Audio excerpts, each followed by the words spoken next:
process. Once I hire you, what's my role in the process? That's up to you. You can be hands-on, you can be hands-off. Some clients like to be a bit more hands-on. It depends upon the client. Some clients are very, very busy with their regular work, their regular world, and so they don't have time. They expect people like us to do what they want to do as far as... I would say we need all the information you can get to us.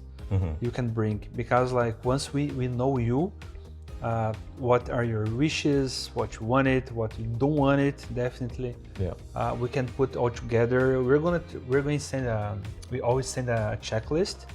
So you put all the information there. We have a meeting with the clients always to understand what are their needs, what they like, they do not like. And after that, yeah, we are ready to design. Yeah, the more the client is involved with us in the initial process, the easier it is for everybody, because we understand the client more. So yes, we want the clients involved in the process as much as possible.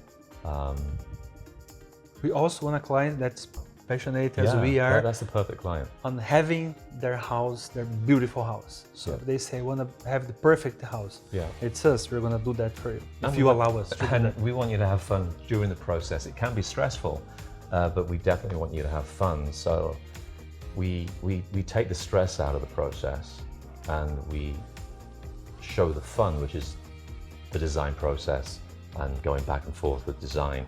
So yeah, clients should always be involved more in projects as far as I'm concerned. Not too much. Not too much, no.